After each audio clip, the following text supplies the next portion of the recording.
Welcome to today's presentation. We're going to be going over criminogenic thinking.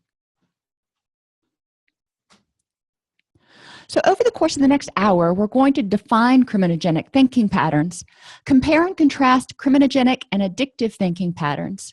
We'll identify behaviors employed because of these thinking patterns and explore the benefits to these behaviors and thinking patterns. Then we'll identify interventions to address these patterns and try to help our clients move from relapse and recidivism to recovery.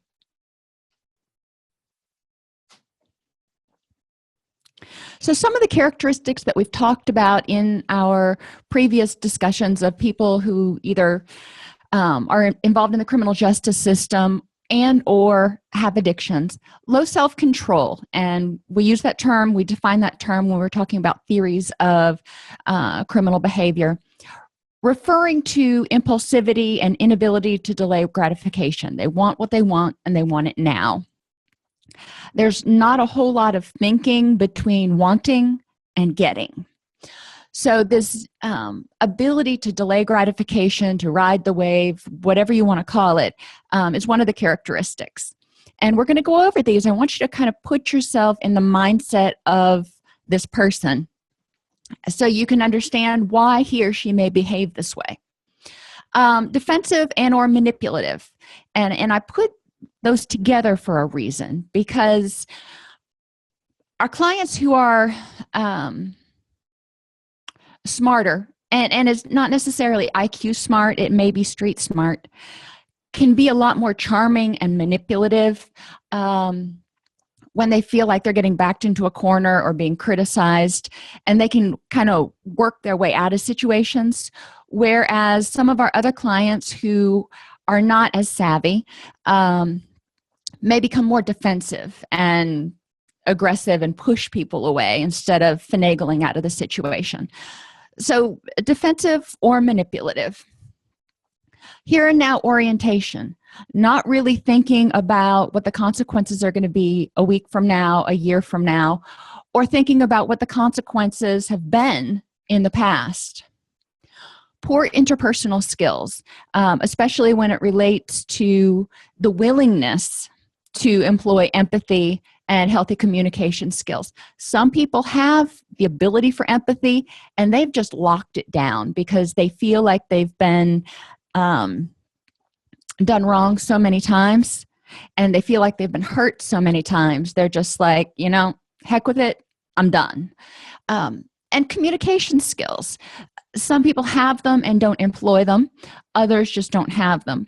But it's important to understand that we can teach people how to empathize. It's something that we see in preschool classes when teachers are helping the children learn how to take someone else's perspective. And they say, you know, how do you think Johnny felt when you hit him? And the little kid goes, I don't know. And she says, okay, well, how would you feel if Johnny hit you? Well, then he knows how that would feel. Empathy is helping the person figure out how to take that perspective.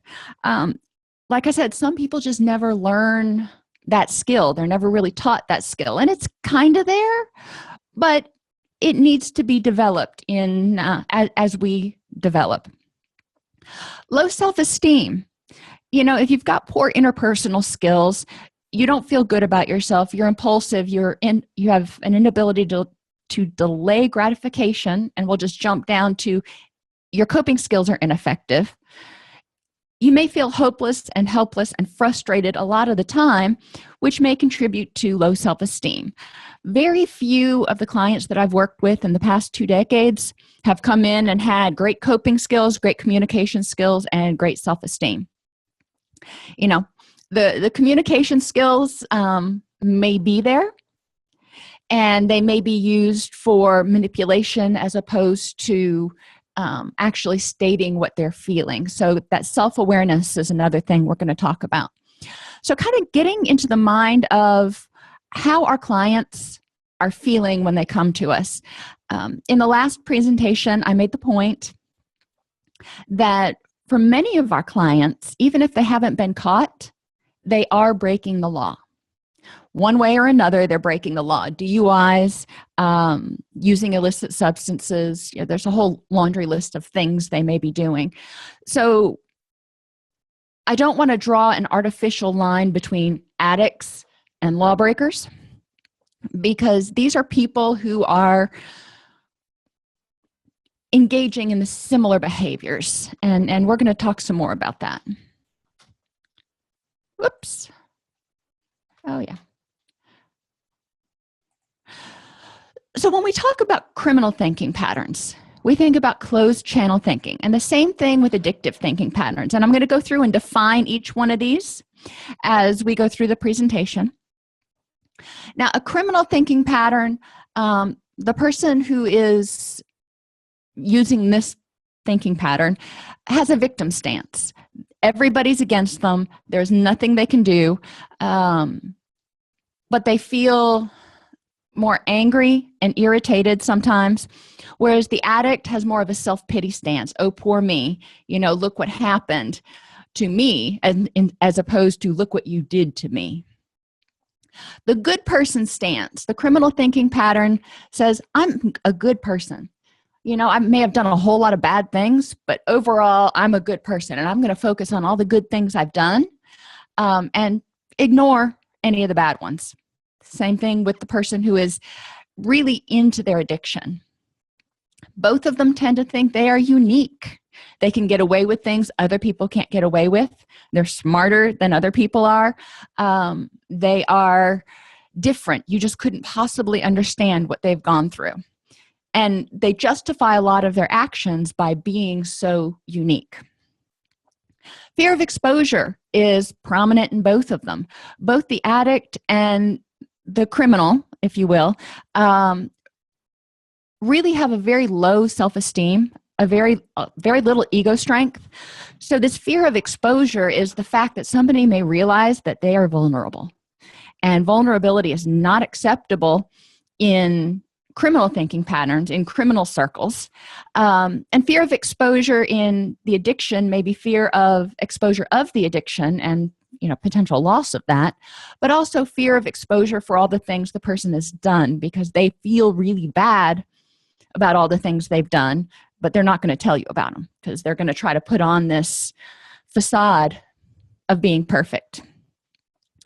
Lack of time perspective, that's the I need it now, and you need to do it for me now. Thank you very much.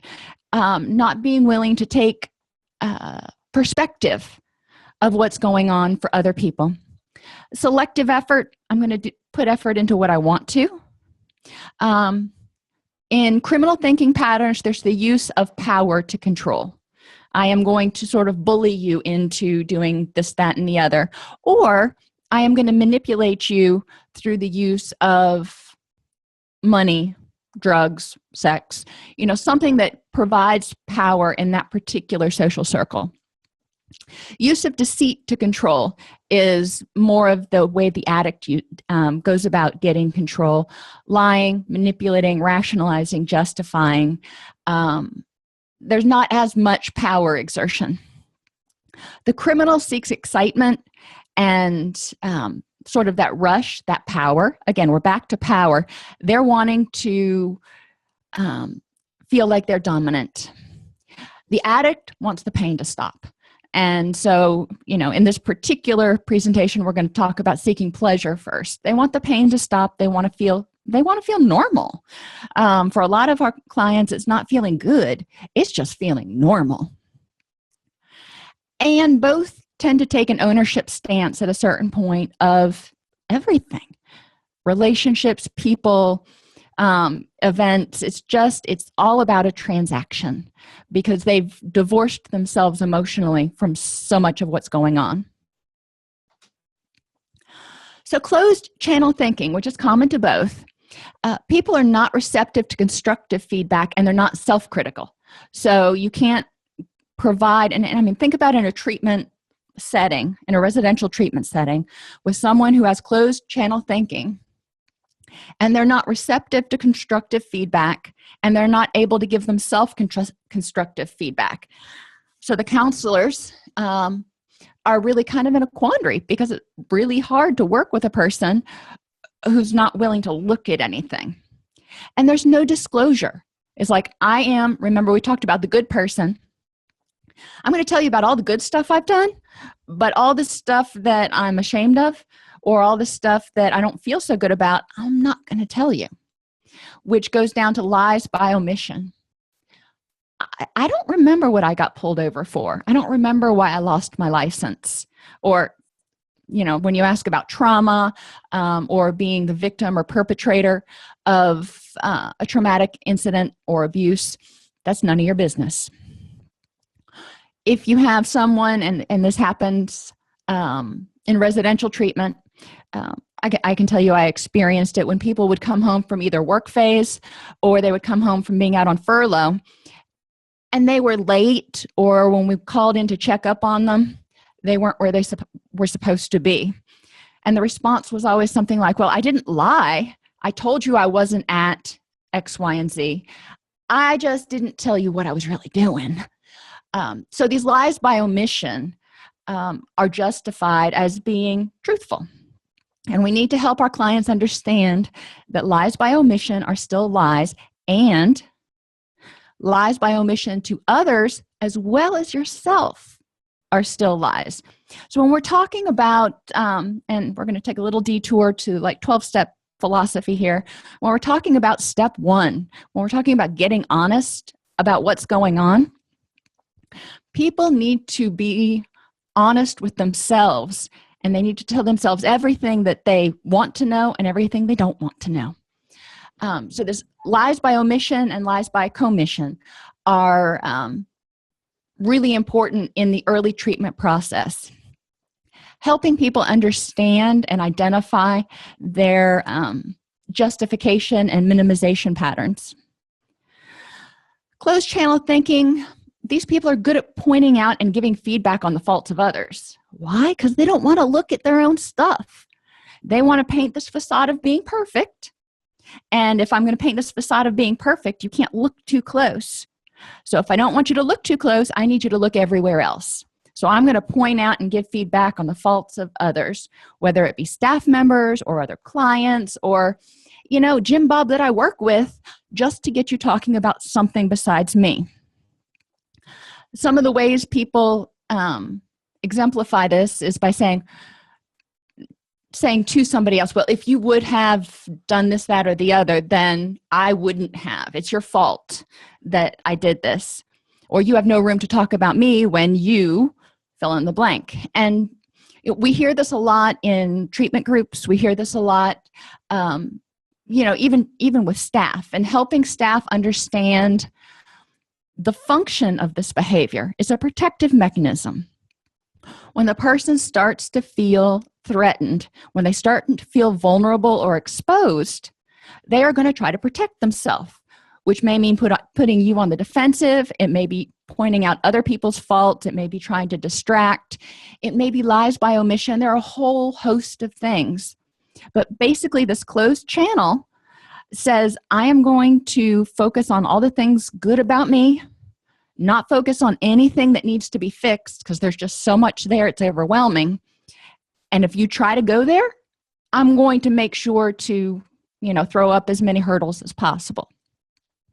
So the benefit of this behavior is it's protective. Most of our clients really rely on external validation. They rely on other people to tell them, you're okay. So if they show vulnerability, if they show that they're less than perfect, it can really be very threatening to their self-esteem, which is weak at best. They have no ego strength. They can't say, I'm good. I make mistakes, but overall, I'm a good person. And believe it. Now, they may say it, but getting them to say it and believe it are two different things. Victim stance, viewing themselves as victims. They have this extremely external locus of control. They're going to blame everybody else for their problems. What's the benefit to this? They don't have to look at their own part in it. They don't have to accept responsibility. Why? Why would somebody do that? because if they accept responsibility for making a mistake, it means they're not perfect. You see, we keep going back to this. I have this very, very thinly veiled facade of perfection that I want to show to you because I want you to approve of me. And I want to, not feel vulnerable. So if anything starts to unveil any vulnerabilities, I am going to try to react to protect myself. So this is the benefit. Sometimes it's true. Nobody will give me a chance. Well, you have 17 felony convictions. So what was your part in that? We need to help them identify all or nothing cognitive distortions. Nobody will give me a chance. Okay. Nobody that you want to work for right now will give you a chance. There are places, I've never been in a city where there wasn't somewhere where someone with a felony record could get employment. It may just not be what they want to be doing. So, we want to look at finding the exceptions. The fact that very few things ever, always, or never occur. We want to identify the things that the person has control over. Okay, you have 17 felony convictions. Let's say they're all for possession. None for sale, none for violent crimes, none for anything like that. Okay, so let's go with that. What do you have control over? You have control over not getting another criminal violation. You have control over what you do from here on out. Now, what can we do about this criminal record that you have? Can you get your record expunged? Can you get it sealed? With 17, probably not. But when we can start looking with pro bono legal counsel at options that the person has. We can also start looking with local workforce development. I was talking on Tuesday about the fact that certain workforce development boards in certain states will actually take out a bond on people who have criminal backgrounds in order to help them get employment. That way, whoever hires them isn't taking a risk that something bad is going to happen and it's going to come back and bite them in the butt. It gives the person who's trying to do the next right thing an opportunity, protects the potential employer, and it also gives the Workforce Development Board the ability to help people not recidivate. Because, if somebody keeps going out and keeps trying and keeps getting smacked back down again, in my mind, if you remember that game that we played when we were kids, whack-a-mole, that's how some of our clients, that's how I envision them feeling a lot of times. They pop their head up and they get smacked back down again. And, at a certain point, you just don't want to come out of the hole. So we need to help them find exceptions. We need to help them identify things that they do have control over. And part of that is linkages or whatever you want to call it. But it is really important for both the person with the addiction who maybe hasn't been caught and has no criminal record, and the person with a criminal record who likely also has some addiction issues. Blames others. Well, okay, so what's the benefit? What's the motivation? If I'm blaming you, then I don't have to take responsibility. I don't have to admit vulnerability. I can, try to get away with and get out from under, manipulate you from providing any sort of punishment for whatever it was. So what's the intervention here? And we see this a lot in residential and IOP treatment.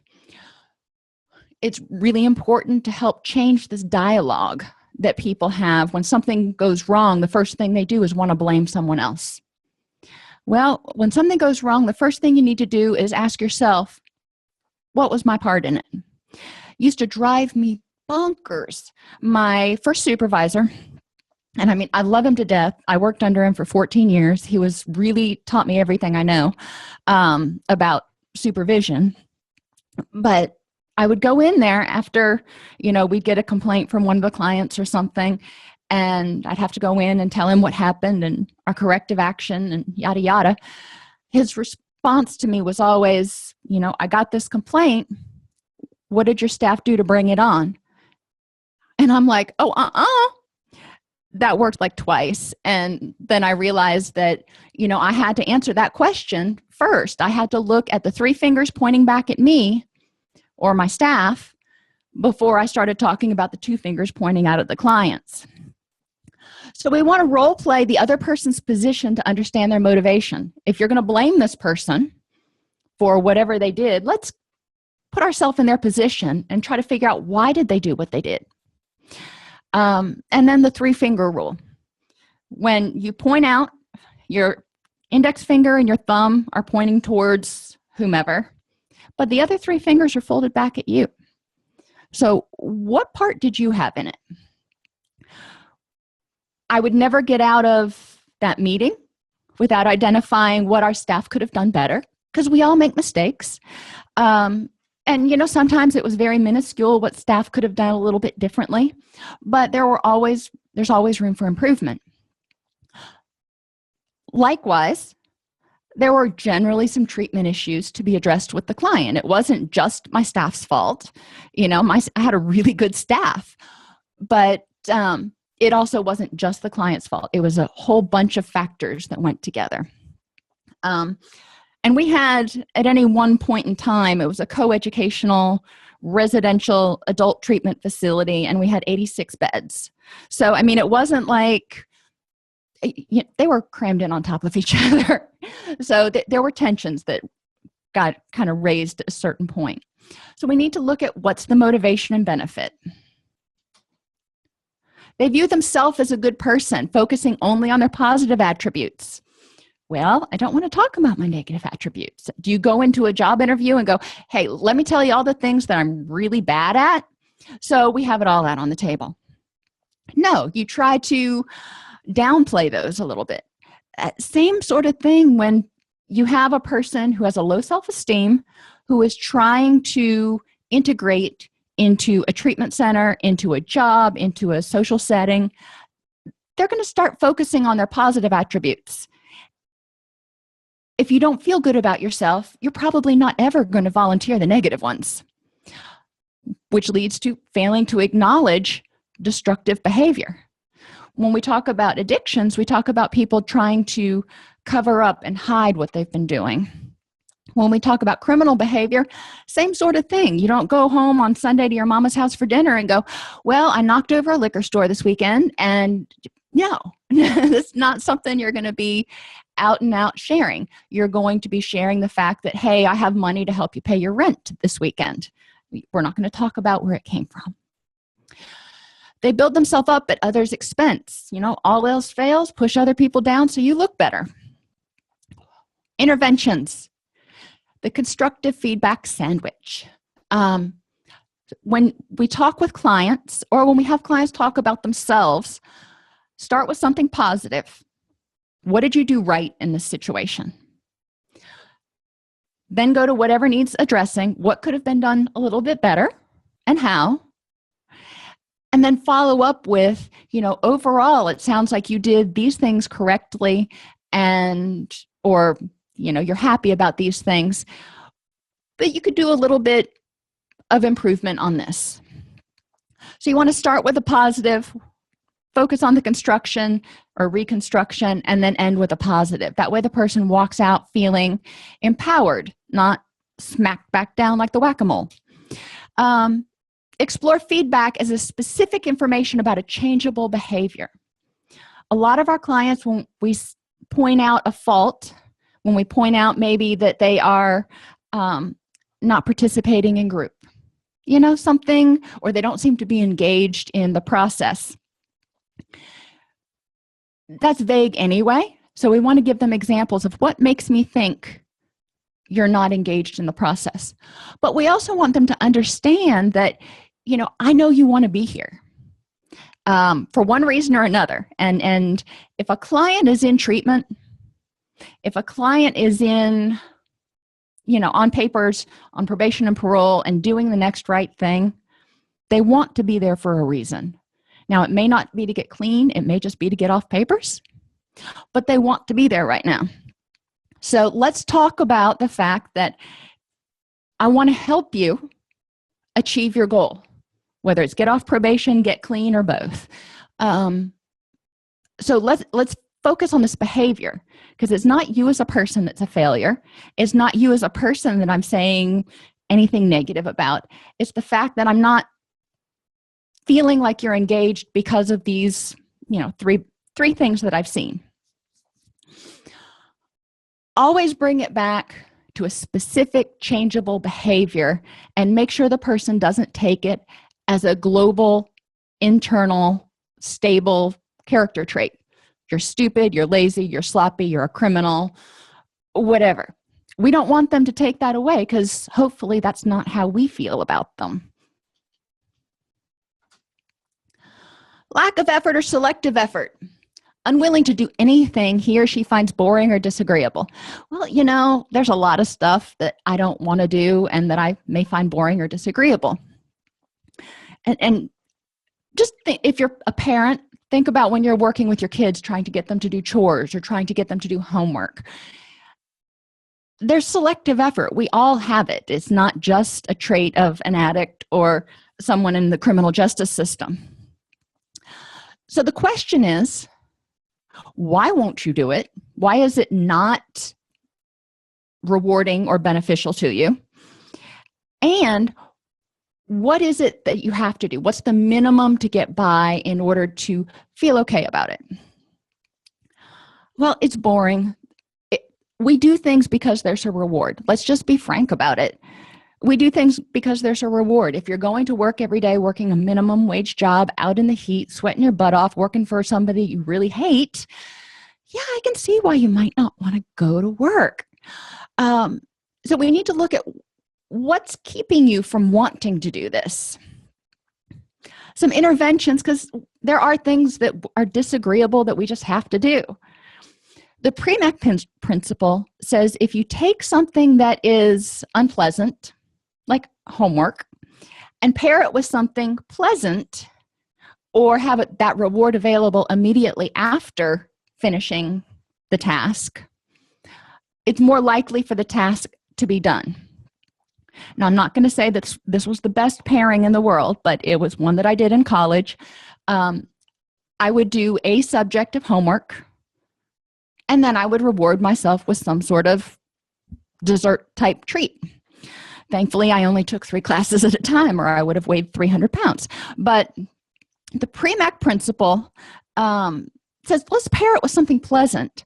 Another example of that is when they've done some studies recently and opened some programs where they take children who have either attention deficit disorder or dyslexia, who have a hard time focusing, and especially focusing on reading, and they pair that with animal therapy.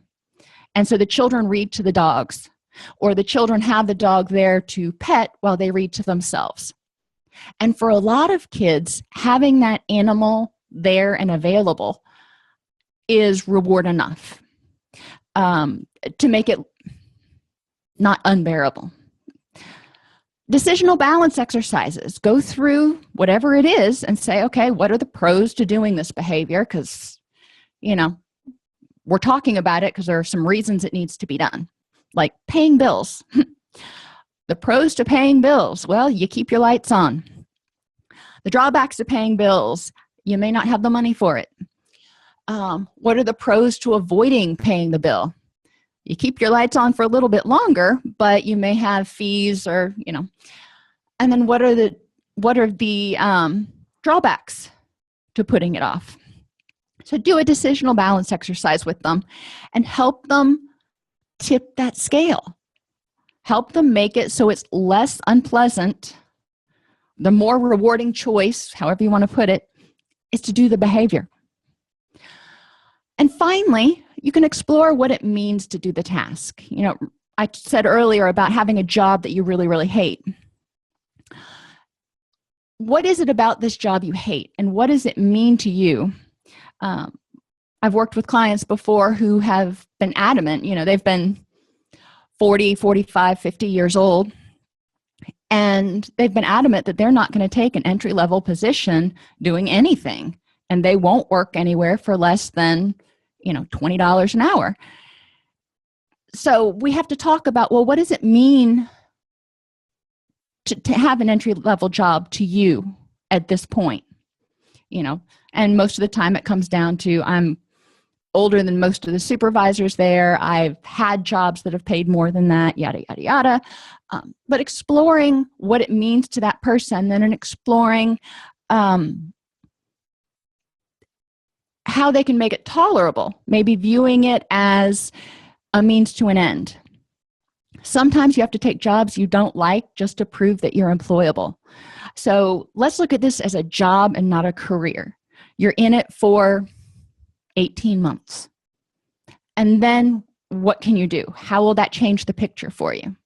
So help them start looking at what it means to them to do the task. Help them maybe reframe that a little bit, as opposed to being a hit to their self-esteem and being embarrassing and shameful. The fact that they're doing the work is good. The fact that they're able to get there and show up and be a good employee is awesome, and they're building up their reputation. Responsible living is viewed as unexciting and unsatisfying. Well, yeah, that's true some of the time. So there's no sense of obligation. We talk about this every single week. That dopamine reward has got to be engaged. Now, it's not going to be the same reward as, methamphetamine or cocaine. We're not going to get that kind of a rush. But we have to have a sense of satisfaction out of whatever we're doing. So helping people identify what responsible living looks like for them and why it's good. It may not be exciting, but let's look at why it might be satisfying to do the next right thing. And learning how to defray or delay gratification, because there's not always an immediate payoff. Like we were talking about on the last slide, sometimes you've got to build up to getting to where you want to be. And how can you do that? How can you endure that 18 months while you're demonstrating that you are employable and you are clean and sober and going to continue to do the next right thing? What's the motivation to living irresponsibly? Well, it's definitely easier and more fun in some ways. Again, we want to look at the Premack principle. How can you make some of the things that you hate less unpleasant? And how can you make some of the things that you enjoy kind of coincide with doing those things? Laundry, for example. I really don't like putting away laundry. I don't mind washing it or folding it, but I hate putting it away. That's why I had children. No, I jest, but so now whenever I do laundry, I fold it, and then I have the TV on in the bedroom while I'm putting away clothes. It makes it a little bit more tolerable for me because I don't feel like it's just drudgery.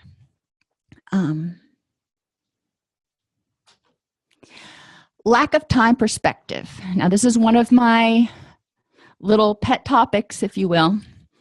Some people don't use the past as a learning tool because they just don't choose to look back on the past and go, that was a bonehead mistake. Okay, those people can use the past as a learning tool so they don't make the same choice. Some people cannot learn from the past and cannot forecast future consequences. They are just not cognitively capable of doing that. And these are our clients who have some level of fetal alcohol spectrum disorders. If you look at somebody's rap sheet and it's petty theft, petty theft, petty theft, petty theft, and it's just ongoing. It's like they commit the same crime and they pretty much do it the same way and they keep getting caught by the same cops. And they don't seem to learn either how to get better at it or the fact that it's not going to be beneficial to them. That's when we start going, okay, let's look at this. What would be the motivation to doing the same thing over and over and over again just to get caught over and over and over again? Sometimes it's they can't forecast the fact that, oh, if I do that this time, I'm going to get caught this time. As clinicians, a multidisciplinary team really needs to diagnose FASD, but we can do a brief screening. If mom drank while she was pregnant, then we might want to refer back to a physician who will also refer to a neurologist and yada, yada, yada, to get the diagnosis of FASD. But it is something that I strongly advocate people who are working with persons in the criminal justice system or persons with addictions to be aware of. Because guess what? A lot of these people were born to parents or born to moms who were drinking. Not all of them, but there's a percentage there. So let's rule it out. There are ways that we can address FASD and help people with FASD live a higher quality of life. Same thing with things like schizophrenia, but we have to address it first. Lack of time perspective says this person expects others to act immediately on his or her demands. How many times have you been in a session or, just sitting in your office doing paperwork, and a client barges in and just, starts talking and tells you what they need to have done right now? My first reaction is go back outside and knock. Setting boundaries, helping clients learn to delay gratification is really important in recovery, because both in the addicted world, the street world, whatever you want to call it, the criminal justice world that is dominated by power, barging into somebody's office and telling them what you need them to do, is the way they interact. That is the communication style. With people with addictions, whether or not it comes from the criminal mentality or it comes from the addiction, that impulsivity, inability to delay gratification, I want it now, therefore you need to do it for me now. We need to point out that doesn't work. We need to help them understand that decisions on assumptions and feelings are not facts. A lot of our clients will make decisions. If it makes them angry, they're going to get revenge. If it makes them upset, they're going to get even. Now, they're acting completely based on a guttural, instinctual reaction that may be completely overgeneralized. So this lack of time perspective, we want to say, okay, we need to slow down. You are in this adrenaline rush right now. Let's wait, 90 seconds to 3 minutes until this passes, and then let's talk about the facts and make a decision based on facts, not just feelings. We want to explore relapses and reoffending for commonalities. If they're not learning from the past, we want to point out these commonalities and go, I worked with one client for a long time who would go through treatment, and he'd do really well for a couple of months, and then he'd get into a relationship. Relationship would go south, he would relapse. Now, we went through this like 7 or 8 times. And so we pulled him aside and we said, let's look at this pattern. What is the commonality that you see? Now, how you handle that and how you help him make different choices is, going to be up to the client and what works for them. But we do want to help them identify, what are certain triggers. With this particular person, he might be he was in outpatient counseling after he'd get out of residential. And we had a piano down in the day room. And we knew, it was like clockwork. If he went down there and started playing on the piano, that told us that things were going south for him in whatever relationship was happening, and he was on his way to relapse. So help him identify relapse triggers. The same thing can be true for reoffending. Reoffending is really relapsing into criminal behavior, whereas relapsing is relapsing into addictive behavior, which are very similar. They don't come from out of the clear blue. People start feeling disempowered, disenchanted. long before they go back to their old way of acting and behaving, which was, guess what? Evidently more rewarding. We want to provide training on problem solving using the wise mind. Help them understand it is not smart to make long-term decisions under a short-term adrenaline rush. The best thing they can learn to say is, give me a couple minutes and I'll get back to you. When it comes to anything, whether it's helping a friend move or whether you want to take a job or whatever the case may be. And have them practice perspective taking. The example I gave of somebody barging into my office. In residential treatment, you're around each other 24/7. So they get used to staff being there. And one of the things we had to set up was the fact that we can't just respond to crises at the drop of a hat. I mean, urgent ones, obviously, we can. But clients tend to make crises where no crises exist. So we set up times where they would meet with their primary clinician at the beginning and end of the day, so they wouldn't be going into my staff's office constantly because staff couldn't get anything done. When we first implemented this, obviously, there was some blowback because the clients were used to being able to do what they wanted, and get their needs met right then and there. So we talked about how that was part of the addictive process, but we also had them practice perspective taking. Imagine that they were in the middle of doing something and somebody barged in and said, you need to do this. It helped them get a perspective on what the counselors were going through.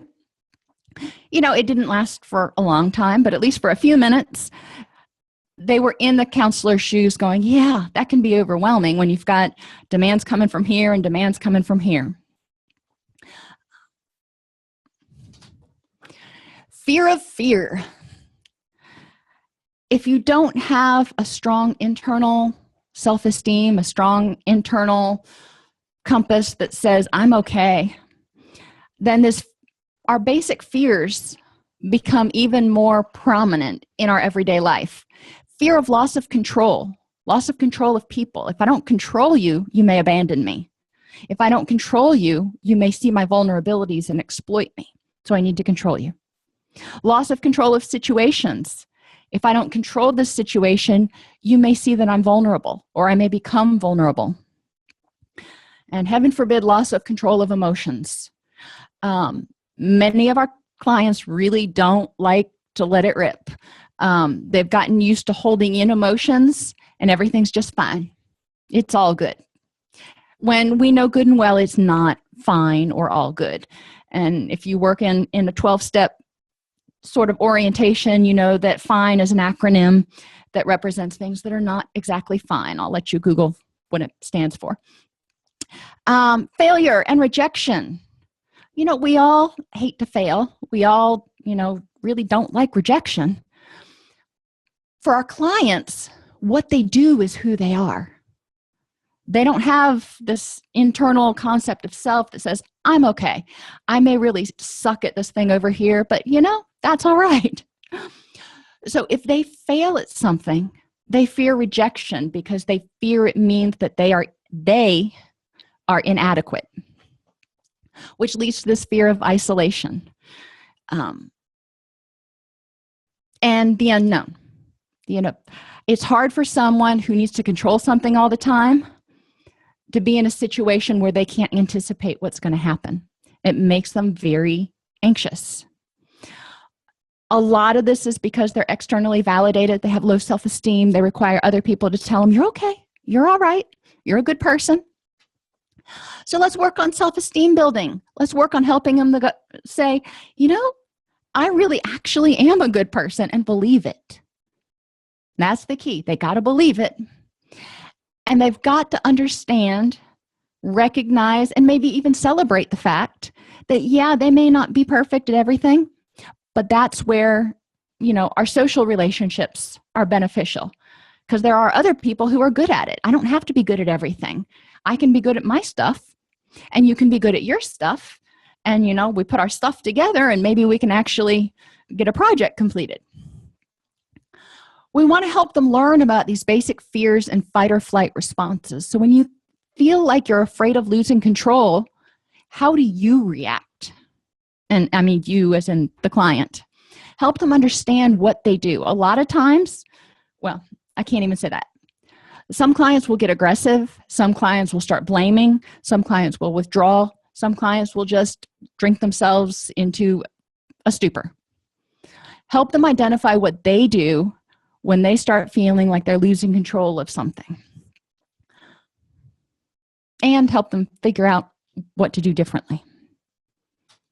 Oh, and going back to that, I'm not going to switch back to that slide. I think it's really important when we work with clients and look at their behaviors and look at what they do to help them understand that, you know what, that is not serving you really well right now. And there are other options that will serve you better, but that was your survival. That's the best you could do with the tools you had until now. Helping them understand that I'm not judging them because they didn't do it a certain way. You know, they did the best they could. I was in school for a really, really, really long time, so I might have a couple other tools. There are other people who have lived longer than I have, who have been through similar situations to what they have, that may have some other tools that they can share. So it's not the fact that the person is stupid. You know, if anything, their behaviors up until now have shown a desire to survive. And so let's help them survive, or let's help them help themselves to survive in a happy, healthy sort of way. Power thrust, this need to be in control of every situation. It's not always going to happen. What happens if you're not in control? You know, and this is what we always come back to asking our clients. What happens when you're in this position? How does it make you feel? Yeah, that F word comes up a lot. How does it make you feel when you are not in control? Tell me about some other times when you haven't been in control and what happened. So we can look at where they get this feeling from by exploring past experiences and what kind of taught them to think that they need to be in control all the time. Using manipulation and deceit. Well, if you need to be in control all the time, sometimes you got to use power, sometimes you got to use cunning, sometimes you got to do what you got to do. Which means they're always looking for an angle to get the upper hand. They need to be in control. They need to have people indebted to them. What's the benefit? They've got the power. They're not vulnerable. They're not vulnerable. And they're not vulnerable to being exposed. Uniqueness. Our clients, you know, either, we'll just say clients because, you know, there's so much overlap. Sometimes they think they're different or better than others, and they're just like, I've got this. Have you ever worked with a client who is in recovery from an addictive behavior, and they tell you, I don't need 12-step, I don't need support groups, you know, I got this. And in the back of your head, you're going, okay, you didn't even develop a relapse prevention plan. You really don't got this. They think, you know, especially because they've been in residential and they've got 30 days clean and, you know, they've been doing the next right thing. Yeah, they may feel like they've got the world by the tail. When you point out the fact that a lot of people feel that way and then, you know, it doesn't end up working out, they feel like they're different. They want to believe they're different. They want to believe they're stronger, smarter, better. Who are you to tell me what to do? Well, you know, I am just a person. And really, I don't want a situation where my clinicians are telling clients what to do. I want them to provide a menu of options and help the client figure out what the best option is. Because we're not going to be there on their shoulder like Jiminy Cricket telling them what to do all the time. They need to learn the skills for how to do it. And they quit at the first sign of failure. Well, if they think they're different and they think they're better than others, then when they start to fail, it brings it back full circle to show them that, you know what, maybe you're not so different after all. And that's really scary. That's really scary for a lot of our clients. Partly because they spend so much time pushing other people down and trying to think that they're better than. If they're like those people, they can't handle that. So we need to talk about what it means to be like other people who are in the rooms, like other people who are at support groups, like other people who are in therapy, like other people who are. What does that mean to you? Ownership attitude. Everything's a transaction or a commodity. It's either money, sex, power and connections, drugs, there are probably other things that are out there, but everything is done in order to give me power and make sure that I get what I want when I want it. Helping people step away from that into more of a communal attitude is helpful. But of the behaviors that we're going to be working to address in early therapy, this comes a little bit later. So we're not going to spend a whole lot of time on it. So criminal thinking tactics. Continuously pointing out staff inadequacies. Well, we don't want to tell them that they're wrong. We don't want to immediately say, well, what was your part in it? Because, like I said, likely staff did have a part in it, but they did too. So we want to thank them for their input. One of the things you might do, if there's one staff member that they continuously point out inadequacies about, maybe supervising chores.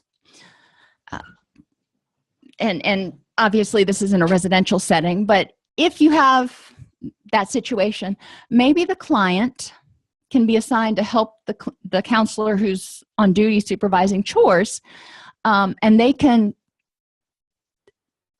be assigned to help that person. The counselor is still in charge, but the counselor is able to tell the client what needs to be done, to ask the client for input. Most of the time, clients don't want to be in that position. They don't want to have that extra responsibility thrust upon them. So it doesn't really reward their behavior as much. Building themselves up by putting others down. Have them identify 2 positive characteristics about the other person. And have them explain what they gained by putting the other person down. Sometimes, if you don't have anything nice, it's best to not say anything at all. The caveat to that in treatment situations and in criminal justice situations is if you're talking about a behavior that is disruptive to the environment. Focusing on and helping people focus on behaviors, not people.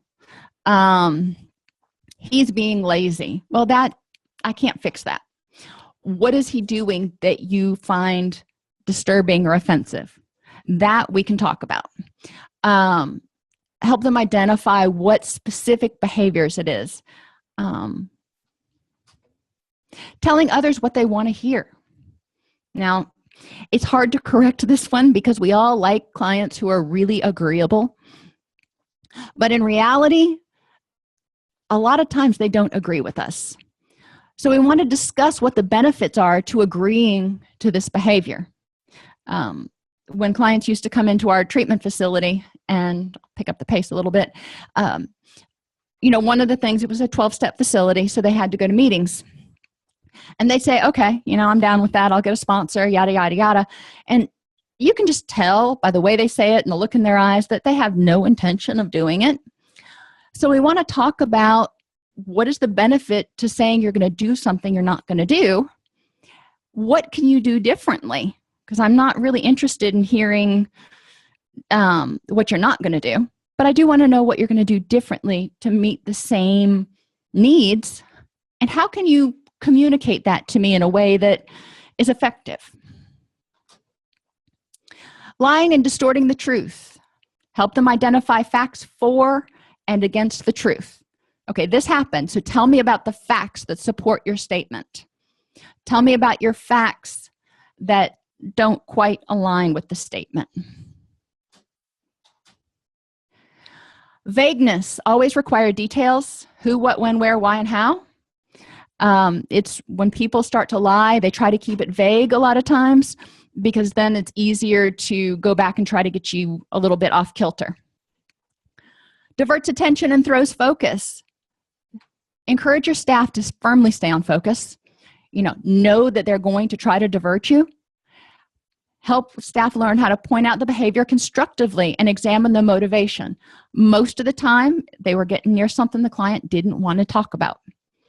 So help them identify how to handle that to empower the client to say something like, I'm not comfortable talking about that, as opposed to just changing the focus of the conversation. Putting others on the defensive. Regularly use that 3-finger rule. If somebody's put on the defensive, let's look at their part in it, but let's also look at what your part was. Accusing others of misunderstanding or attempting to confuse them. Document or record important conversations, or have a witness for discussions about important things like behavioral contracts, treatment plans, anything that is crucial. Obviously, you can't record everything. You're not going to record treatment sessions. I do suggest that you write the progress note together and with the goals that the client is going to work on for the next week. Both of you sign it. That way there is no confusion about what was gone over in the session and what the goals were for the coming week. When clients minimize or rationalize, point out the discrepancies and help them understand that, you say this isn't a big deal, but, in the past, I've seen these other things, or you've said keeping your kids is important to you, but the fact that DCF is threatening to take away your parental rights, you're saying it's not a big deal. I'm confused. Examine alternatives. When they say, I had no other choice, you always have another choice. Choosing not to do anything is a choice. So what were your other choices? Now that you're away from it and that adrenaline's gone and you can think, because hindsight's always 20/20, what could you have done differently? And how might you do it differently next time? I'm not going to beat them up over the past, but I want them to identify what they could improve upon. Agreeing without meaning it, we already kind of talked about that, and ask for them to assert their opinions and their solutions. If they did something right once, that is awesome, but behavior change is an ongoing process. Encourage them to write down and keep a log of all the things they do right. That way, when they make a mistake or have a bad day, they can go back and look at it. But it also makes them write down these things so they can see the frequency instead of thinking they're perfect all the time.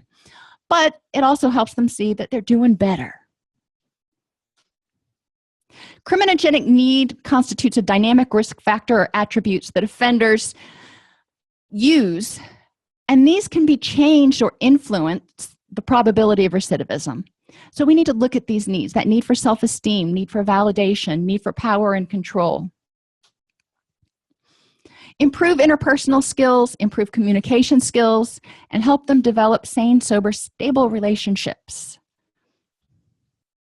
Complete decisional balance exercises and use motivational enhancement techniques. Examine motivations for antisocial behavior and identify alternate pro-social behaviors or tip the scale so it is less rewarding to break the law. Help them develop self-control and self-soothing skills and develop skills to avoid or cope with high-risk situations. Help them learn to develop responsibility for their own behavior and actions and recognize that those are behaviors and actions, not who they are as a person. Help them modify or at least identify their moral code of reasoning, looking at past behaviors and reasoning for why they were okay then, and discussing if those same behaviors are okay now, why or why not. When developing coping skills, use the learn, practice, review. Discuss it in group, practice it in the real world, review it back in group, and identify anything that needs to be adjusted a little bit. Improve problem-solving skills and ensure they're able to meet their basic needs, like food, housing, medical care. Here are some resources that you can use. Most people who commit crimes have certain shared cognitive distortions, behaviors, and needs. Some of these errors include entitlement, all or nothing thinking, impulsivity, and that need for validation. Access to basic housing, food, and employment is crucial, as are pro-social support systems. Healthy communication and relationship skills can help people develop these things, as well as a positive self-esteem. It is also crucial to help people succeed by helping them develop a written relapse prevention plan or recidivism prevention plan. Why? Because when they're in crisis, when they are stressed out, when they're angry, when they're in that adrenaline rush, they're not going to be thinking back to, ooh, what did so-and-so say and what did we talk about? It needs to be handy because they are in their own state of crisis. So they need a written plan. If the criminal behaviors or substance use are serving to help the person escape or avoid pain and continue to be done despite negative consequences and produces physiological or psychological withdrawal, then potentially it could qualify as an addiction itself.